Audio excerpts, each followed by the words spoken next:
Last week when we were together, I worked on the pattern for my blue velvet fabric. If you've been with me for a while, you know I've had this blue velvet fabric.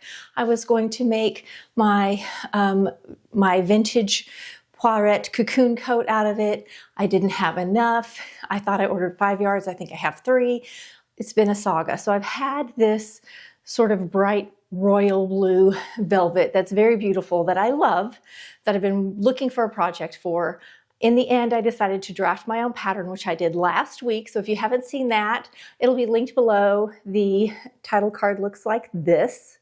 I used the Laundry Day pattern as my basic, which is the shirt I'm wearing right now. This is the Laundry Day. I've made it quite a few times in quite a few different fabrics and quite a few different lengths with different sleeves and so forth. This is Mood also. If you're interested in this really beautiful fabric, this is a Mood knit. It comes in panels with interesting lines along, it has border. It comes with borders along the sides and things so that you can do interesting details. I use the borders to do pretty sleeve pieces with. It's really beautiful fabric. And I got it on sale for like $8 a yard. Great buy. However, I wanted to do a practice on my pattern before I cut out my velvet. So I ran to Hobby Lobby. It's the only fabric store I have left I'm in Tulsa, Oklahoma. We no longer have all the fabric stores we once did. Back in the 90s, we had multiple boutique, amazing fabric stores. Sadly, we don't have anything, including Joann's. We just have Hobby Lobby left, but fabric was on sale. So I picked up this polka dot knit.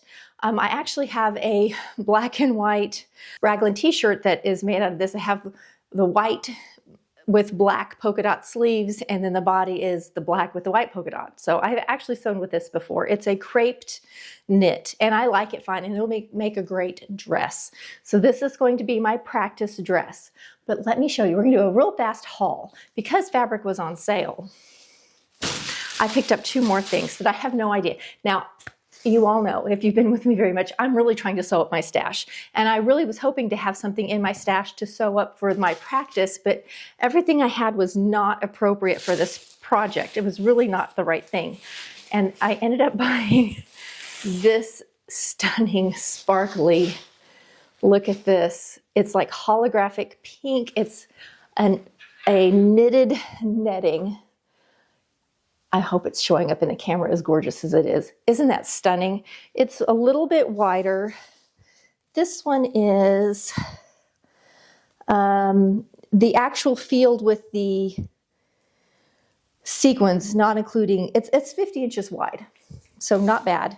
And I also picked up the blue. These are so heavy. Now this one is narrower. This one was much more expensive. It's a holographic sequin and it's wider. But isn't that stunning? I have no idea what I'm going to do with them. I bought all they had of the pink. This one is 46 inches wide. Maybe a little more because one side is folded unevenly. But anyway, it's enough. I can definitely get something fun out of it.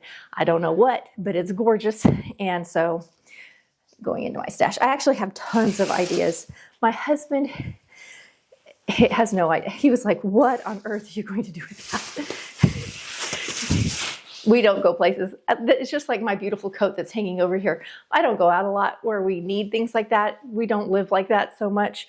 I'm going to have to come up with some things. I'm going to have to plan it in my new year, which we're going to have a video on making plans for the new year coming up soon, even though we'll be a couple weeks into it by then. Let's get cutting out. Okay, I've got some sequin detritus on my fabric here.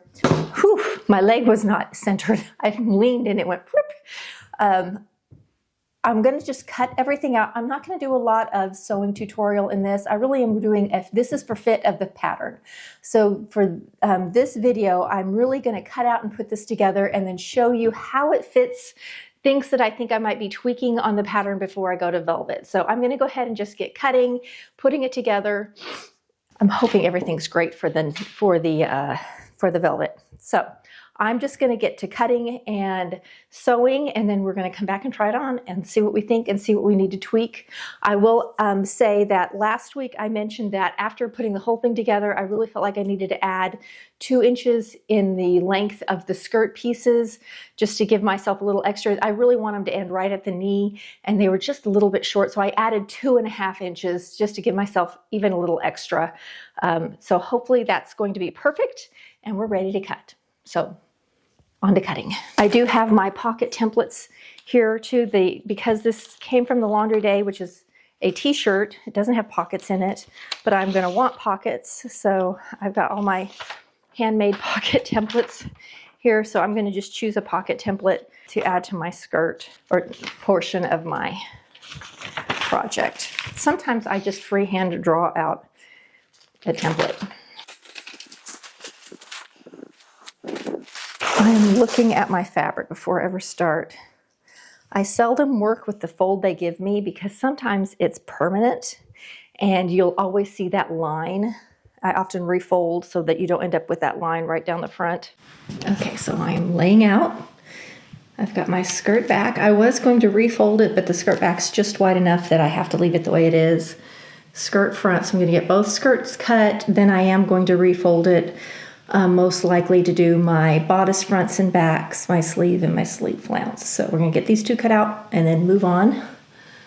So you can see they're on the fold. Ready to go.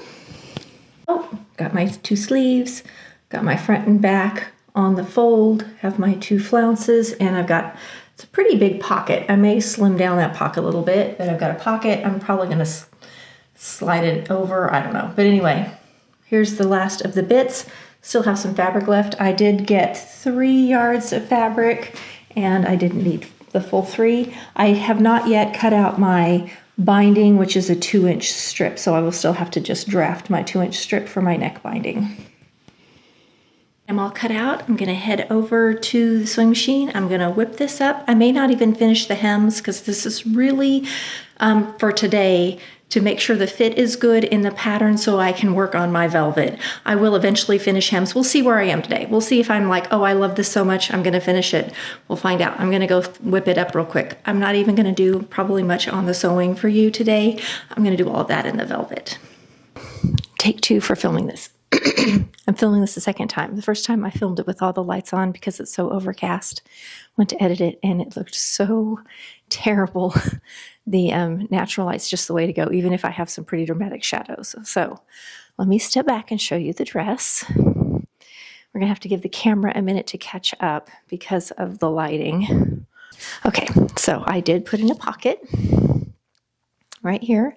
I really like the flounce. Isn't that cute? I think the flounce turned out really, really cute.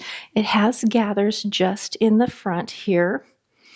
And in the back, just in the center. So I left it smooth on the sides. It has just the little neckline binding. It's very much like the top through here is very much just like the traditional laundry day. So here you can see the silhouette. The gathers across here. It's got plenty of room. I did hem it, so this is the length.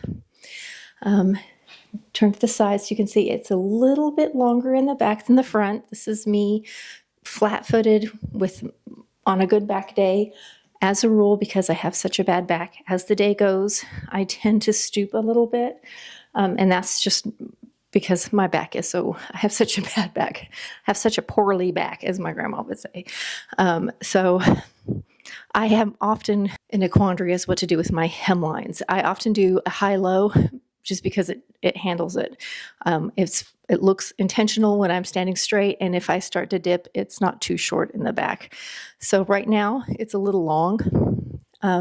If I were wearing a heel, I tend to tip forward more. I don't wear a lot of a heel because, again, bad back, but it's currently a little long. However, there's another issue that I'm having personally with the back, and it is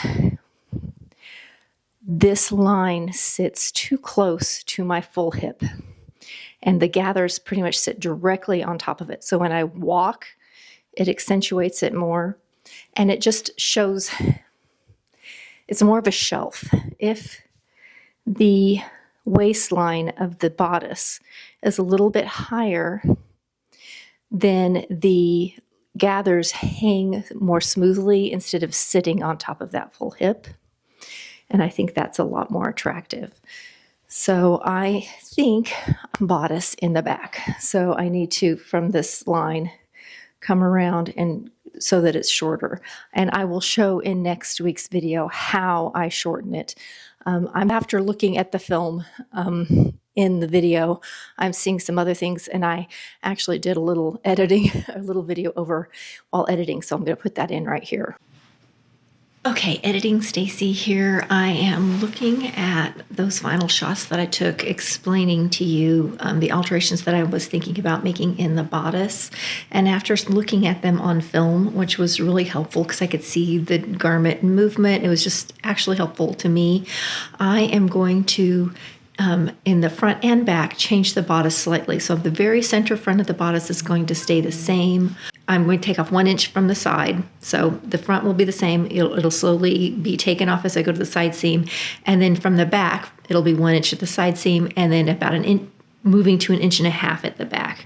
So in next week's video, when we all come back to work on the velvet, I will show the alteration and how much I took off.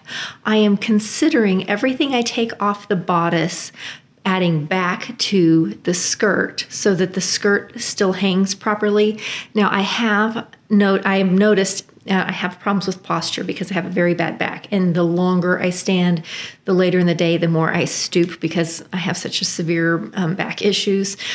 I know that right now when my back isn't tired, I'm standing perfectly straight. The back of the hem is a little long. At the end of the day, when I'm tired and I'm stooping a little bit, the back of the hem is perfect because my posture changes. And I always have a little bit of an issue with figuring out how to do my hem. And so I've got to decide if I want to make the hem for when my posture is perfectly straight or for when my posture is bad back day. So I haven't made a decision on the bottom of the hem yet as far as that goes. But anyway, I have figured out for sure the alteration that I want to make on the bodice. I also, after looking at it online on video, do think that I want to add elastic in that seam just to bring it in a little bit too, but I would like to know what you guys think. So add your comments below, especially if you see something else that you think I could add or change or something to tweak in the pattern before next week. See you then. This is where I'm at with, I really do like how it looks. I wish I had better lighting for today. This is the width of the skirt. I think that it's great. I am, with this lighter weight crepey knit, it hangs fine. I'm thinking in the velvet, I may need to put the elastic in to give it a little bit of a better silhouette. We'll see, because I'm quite small in the waist. I'm quite full in the hip, but my silhouette is quite a bit changed if I accentuate that waist. So we'll see. We'll see if I want that or not. I don't know. I really like it, but I'm interested in hearing what you guys would tweak. One of the things that I think I'm going to do, I have a couple different beautiful little, not really trims, just like, they're like little pearls and rhinestone.